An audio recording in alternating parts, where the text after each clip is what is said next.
Previously on C10 Clash. Sitting behind me are two vintage-style GM trucks. You can take each of these trucks, customize them completely differently and on a completely different budget. Using different parts and build them in two totally different styles. No guesswork, no worries about, oh, I just cut my frame in half. Right. You're gonna see how it comes apart, goes back together, mounted, you slide the two halves of frame together. I mean, it literally just slides right in, you just switch the bolts in, and you've got a short bed. Wow. Well, I guess you gotta bolt things on before you drive out of the parking lot, right?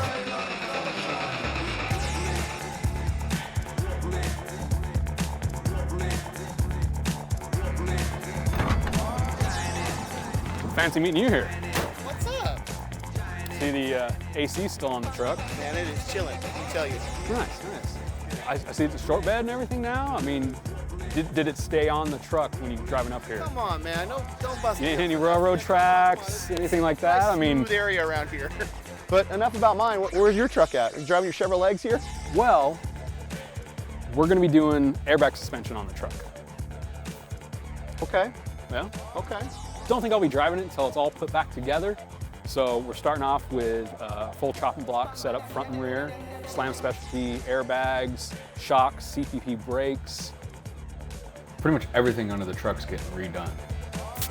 Now, I've known Vince and the guys at CB Chassis Products for about 10 years now. They've built a number of rides that I've shot over the years and come up with a complete line of air suspension parts. Vince, what's up, man? What's up, Jason? How's it going, man? Good seeing you. So this is pretty much, you just kind of cut the back of the frame off and this whole unit bolts on. Yeah, so initially if you've got a long bed, you can go to a short bed, and then you could also use, short bed to short bed. And we basically just cut the frame off right behind the rear cab mount, and you don't even have to really cross measure and square this thing. I mean, it'll just kind of bolt up, locates itself. and it locates. Everything locates, it's all sandwiched, so it's a really fast and easy. And you've just got a whole brand new back half, so then also we can narrow up the whole frame section to help out with the 12 and 15 wide rims too. Yeah, get a nice lip on the wheel. Yeah, nice lip. With plenty of room. There's no Right. With doing the triangulate four-link, it's very good in handling wise for like a lot of autocross guys that really want to kind of pro turn and handle this truck. The triangle four-link does well with that. Plus, we can put the bags on the link and get good lift and good ride and not have to worry about. It's going to be able to raise it up a little bit. Yeah, so the front, we raise up the cross member 3 inches, obviously to give it so we can get all the way to the ground and give that clearance on the cross member. We do the rack and pinion and we keep it real low, so there's all the geometry and bump steer's great. We did tweak the suspension from the factory, so we give it a little bit better camber changes, a little bit more adjustable Well, for you the want to change cab. it from the factory Right. because, I mean, It's not meant for it this. wasn't meant to Yeah. lay out on the ground and raise up and Right. be adjustable. So Yeah, narrow the track width up. binding, everything's going to steer correctly. And Yeah. You got the frame, Cool. you got the parts. I mean, obviously you got your stuff, Yeah, you got yeah. the kit, so. Get it all knocked out, we'll get everything installed and be done with it.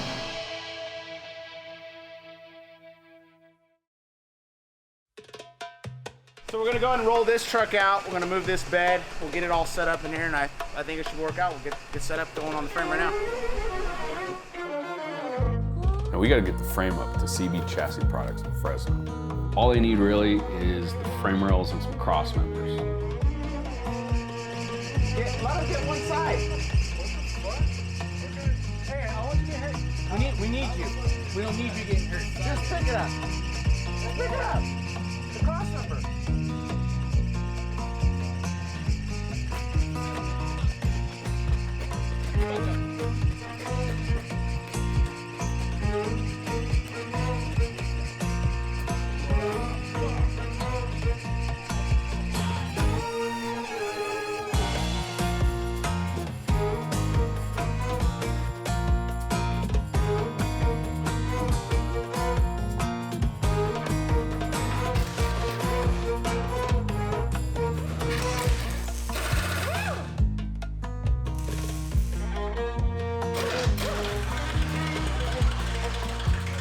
Pretty much now the guys are going to start taking off all the stuff that we don't need, which is a lot. We've got to get these frame rails down to bare bones so we can install their kit.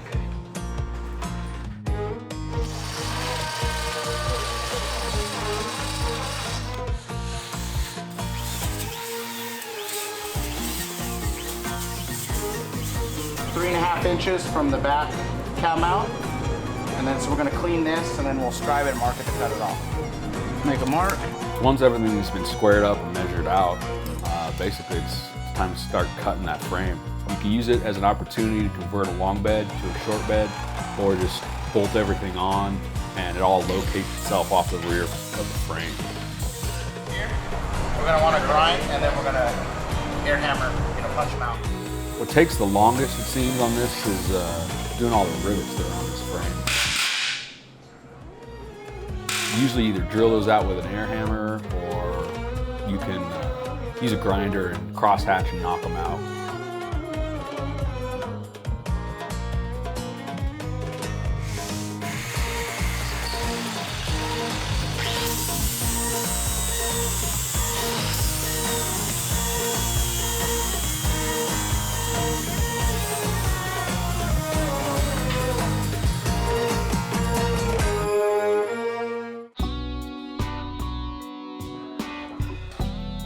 The rear frame rails have a full kick-up, bed mounts, bumper mounts, and a full setup that you can drop in one of their fuel cells and air tank pretty easy.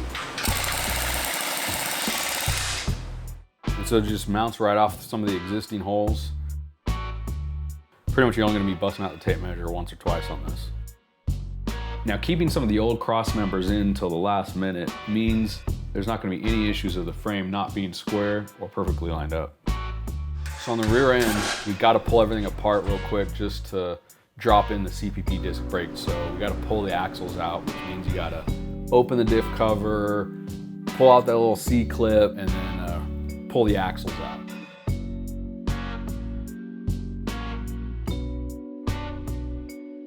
So we really looked out on the rear end. It turns out it already had an Eaton TrueTrack unit in it. So eventually we're gonna narrow it up when we get the new wheels, but for now, just gonna swap everything out that we need to get the CPP disc brakes on. It includes rotors, calipers, and it even includes an emergency brake, but I don't think we're gonna be needing this because it's pretty much gonna be laying out.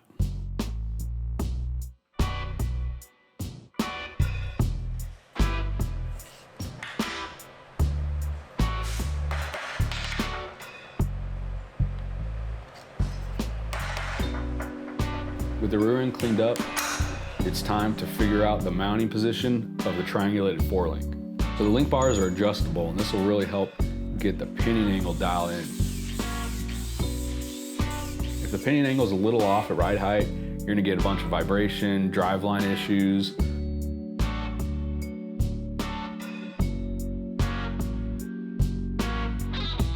That's the magic number. 12 and an 8.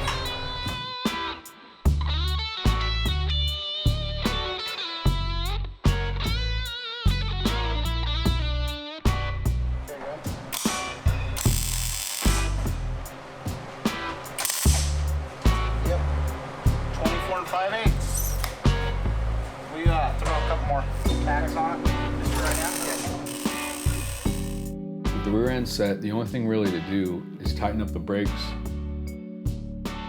and slide the rear end under the frame. Hook up the link bars.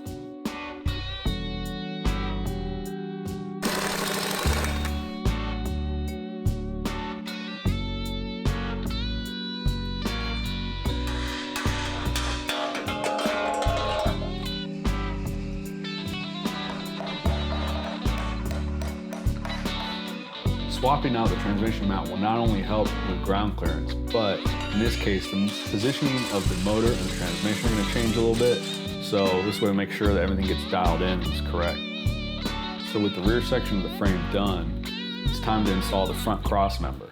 Now this replaces the entire front suspension, and it's going to raise everything up so there's plenty of ground clearance. Gold bolts too, they're worth money.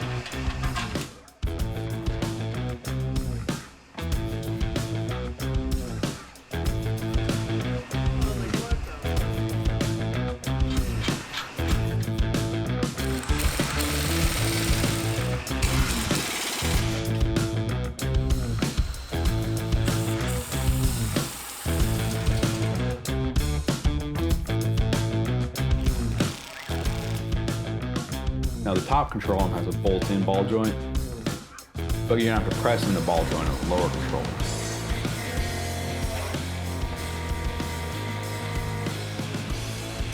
We're gonna put in a lot more power and a lot bigger wheels, which is more rolling mass. So we need to upgrade these brakes, and we also need a 2-inch drop spindle. The CPP brake kit features a 14-inch cross-drilled rotor with the bearings and everything pre-packed, mounted to the spindle with the caliper on it.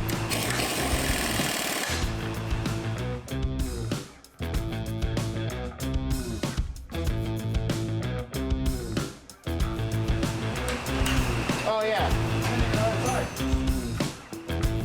Now we're gonna be dropping an LS in this, so we're gonna use the LS motor. We're gonna be ditching the old gearbox, putting the power steering rack in this, with CBC's tie rod ends that are adjustable.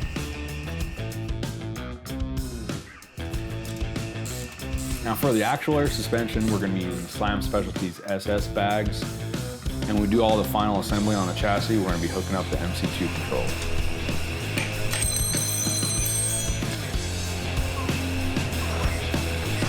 All right, it's time to lay this thing out now.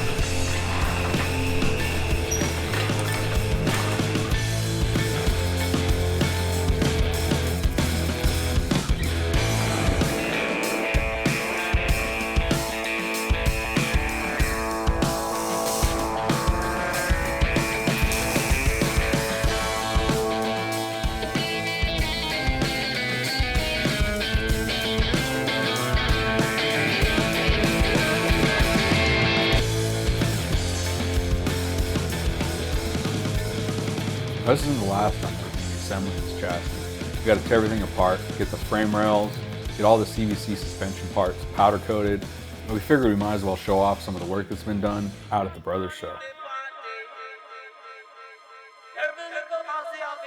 Now, the Brothers Show's been going on for a couple decades. You get to see a little bit of everything at the show. Kind of the perfect place too to get some ideas for our truck builds, because we've got some original stock trucks with different options, all the way up to full custom builds and everything in between. All right, Vanna White. Well, what are you doing on this thing? I see you still got the AC on here.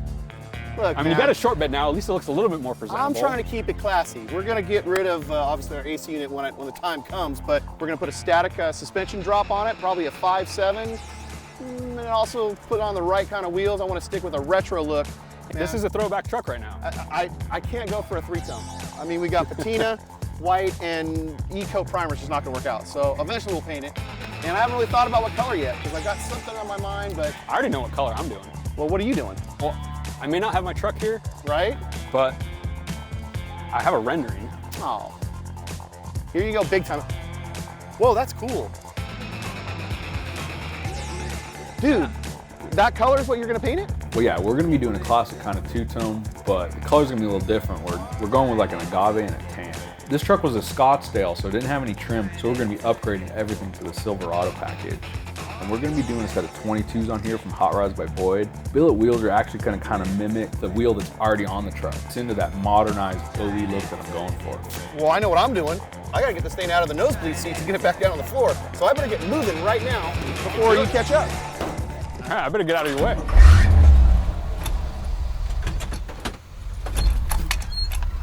Hey, I need a ride.